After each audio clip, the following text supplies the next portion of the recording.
300, Earth and Water. This is a truly stunningly minimalistic representation of the Greco-Persian Wars at the strategic level. You can play the entire Greco-Persian Wars, 5 entire wars, or 5 entire Persian expeditions against Greece in about 30-40 minutes, with 16 cards, a small but very nice, very pretty board, and a bunch of wooden cubes, wooden discs, and a pontoon bridge. Also, you need some dice. And pretty much together with the rulebook, this is what you got. Again, very small game, especially compared to the magnitude of what it represents. It is for 2 players. It can also be played solitaire by a single player controlling both sides at the best of their possibilities. Yes, there are cards, and in the real world, in a real game, so to speak, or at least in a true multiplayer, there are advantages if you don't know what the opponent has. There's tension there, and also there are advantages if the opponent doesn't know what you have. But this is not how I played it, because these are still times of pandemic, and so I played the game solitaire, controlling both sides to the best of my possibilities, trying to ignore what the other side has, and it worked pretty well. I can tell you already, I really like this game. So the game lasts up to 5 turns, which are, again, each turn represents an expedition. Each turn has several phases, and you start with a preparation phase, in which the Persians first and the Greeks next are gonna spend talents to prepare. The game is vastly asymmetrical. The Persians have immense material advantages when it comes to the talents, when it comes to the size of their armies. But the Greeks have an advantage in position, because the Persians have to come and start things up. The Greek have massive combat advantages. Also, their leaders are more reliable. The Persian leaders just tend to die out of the blue a little too much, or at least in a way that is historically accurate and really creates a lot of tension in terms of gameplay. So first, the preparation phase, in which the Persians have 12 talents to spend. Usually there is a situation where they may have a little less, and the Greeks only have 6. When they're spending talents, the Persian can spend 6 talents to build a pontoon there that connects their empire with their 2 major cities to Greece, and so they can just walk their armies there. If the pontoon is not there, then they used to use fleet to transport units. So it costs 6 to build a pontoon. It's very expensive, and the Greeks may want to try to destroy it at some point, precisely because otherwise large armies are just going to march and start bring a lot of chaos and pain to this area. For a talent, the Persians can build an army. For 2 talents, the Persians can build a fleet. And also, for a talent, they can buy a card. Now, here's when death comes in. When the Persians buy cards, as they draw them, say, I'm going to buy 5 cards.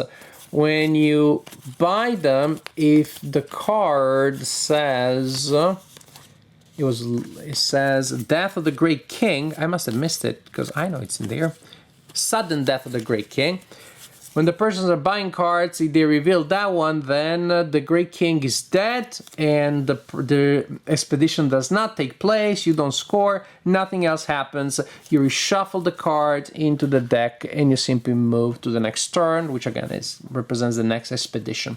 The sudden death of the Great King may happen twice per game, which means the game may actually consist of only 3 actual expeditions. So that's very interesting, because sometimes you have the ginormous armies, so you have a lot of forces, and you're like, okay, I'm going to buy a ton of cards, because those cards will allow me to fuel a lot of actions.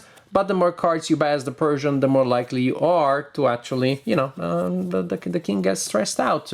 All of this activity is bad for his health. So a very interesting dilemma right there. But suppose that the Great King is not dead. So after the preparation phase, the Persian player will have a number of cards, will have a number of armies and fleet that they didn't have at the beginning. They may have a pontoon there. Then The Greek player also buys resources, but they only have 6 talents. And so you really had to judiciously choose how many armies you want to build. Each is a talent, fleet are a talent, and again, each card is worth a point. I suppose that. So after all is said and done, players will have units on the board and they will have a number of cards. Then you get to the main phase of the game, the heart of the game, which is the operations phase, which is when players alternate taking turns. When you take a turn, you play a card. You can choose to pass, and even if you pass, then the opponent keeps playing, it goes back to you, and then even if you pass, you can choose to play again. But the expedition will end if both players pass in a row. Otherwise, it continues until all players have spent all their cards. So when it is your turn, your standard action will be to play a card. You can play a card for its effect, in which case you simply apply the effect described on your half of the card. The bottom is for the Persians, the top is for the Greeks. So you play a card, implement the effect, and that's it. Do what it says and your turn is over. Or play a card, ignore its effect, and simply use the card, so to speak, to fuel movement. To move land armies, then you choose a location with some of your armies, and you can move them any distance you want as long as they move by road and through locations that you control. As soon as they reach a location that they don't control, they have to stop there. Also, if there are enemies waiting for them there, then they have to stop also, and they have to resolve combat. You can choose to use a card for movement, and instead of land movement, you use sea movement, in which case you choose a location where you have land units and fleets. Each fleet transports 1 land army, and they go to any of the ports that you see here. These locations with these circles here are ports. And so, for example, I can just send them there, and then booyah, I took control of that area. If I go to a location where there are enemy fleets, then I also have to resolve combat. If you go to a location that has enemy fleets and land units, and if I destroy their fleet, then I debark, and we're gonna have a fight there. The general idea for combat, whether it's fleet or land-based, is pretty much the same, which is each unit involved will roll a die up to a maximum of 3 per side. So I have 4 Persians and 3 Greek. We're still gonna roll 3 each because that's the maximum. If that was the case, then that's how we roll. When you roll dice, you roll all the dice, and the single highest wins. In this case, the Greek win because they have the single highest result. But here is the catch. To represent the Greek superiority in combat, especially in Greece, when combat happens in Greece, the results that the Persians roll of 5 or 6 count as 4. So basically, you cannot roll more than a 4 when you're fighting, as a Persian, when you're fighting in Greece. When the fight is in Asia, then 6s count as 5. So the maximum there is 5 instead of 4. And that's pretty punishing, because if the Greek roll that's done. You can't win. So you roll, and the player with the highest single result wins the combat round and inflicts a hit on the opponent. The Greek won, and so booyah, they inflicted that. If there is a tie, say this is the highest result for both sides. If there's a tie, then both sides lose a cube or a fleet, because it works exactly the same with the same limitations about being in Asia and all that.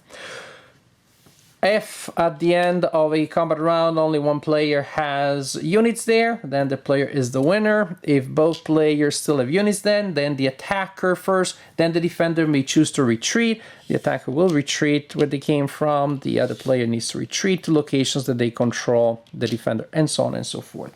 So this is really the general idea. There's a lot more that may happen based on individual effects, individual events on the cards, but the general idea is just that simple. Move, attack, resolve combat using resolving possible multiple rounds of combat, retreat, or stay there until one side is annihilated. After the main operations phase is over, you need to check for supply. The amphorae that you control will tell you how many units you can support. Also, you need to be able to trace a line of supply to your major cities. Each side has two, Sparta and Athens for the Greek, for example, these two for the Persian player. Supply can be traced through land or by sea. But say if you're here and you may just get stuck, land or sea, they just don't work. And units that are out of supply because you don't have enough amphorae or don't have a line of communication, they are removed from the board. Then you score points at the end of each expedition. That is at the end of each round. Each major city to control is 2 points. Regular city is 1 point. You calculate the differential based on the cities the players control, and you move this marker accordingly. You continue until either a player controls both of the major cities of the opponent, in which case that's an instant victory. Otherwise, you continue until the end of the game, and then whoever has the score marker facing their way, facing that direction, is the winner of the game. I'm really impressed with 300 Earth and Water. What a gem. What an impressive process of miniaturization went into creating this game. And of course, I'm not talking about miniaturizing the components, although they're small, the game is portable, but everything remains very playable. It's not so small that it becomes complicated or difficult to play, you can't see or everything like that. They miniaturized major historical events. The flow of history turned into like a playable experience that you can play in half an hour or more and still resembles history. You still have the main actors, the main characters, the main events. Most importantly, hardwired into the system are the disparities and the different challenges that the two sides have. One outnumbers the other, but one outclasses the other. One travels well on land. If they have a pontoon, the other one can strike across the sea using their fleet. But then there's so few of them that they can easily leave some of their land bases uncovered. Very, very impressive. Very impressive. And we play historical war games because we like to see history in action, but also we want to play. So what this game also does that is impressive, and again, particularly for a game this simple, this linear, this short, is to give you so many options. I was afraid actually that the game would feel a bit railroaded, but that was before I played it a bunch of times. Build a pontoon and just come in with massive armies if you're the Persian player, and as the Greek player, brace yourself for impact and then try to react. Which in a sense is likely to happen, but there are just so many wrinkles that can happen around the general script, including the fact that 2 of the Persian leaders die, and then that doesn't happen a lot. That doesn't happen very often. If the Greek player destroys the pontoon, then, well, it takes the following turn to take control of the location where you can build it, and then the following turn you get to build it. So that may just never be rebuilt within the scope of the game, or think, I'm going to rebuild it, but my leader dies. So then the Persians are, trying to put together a fleet as fast as they can, but it's more expensive for them.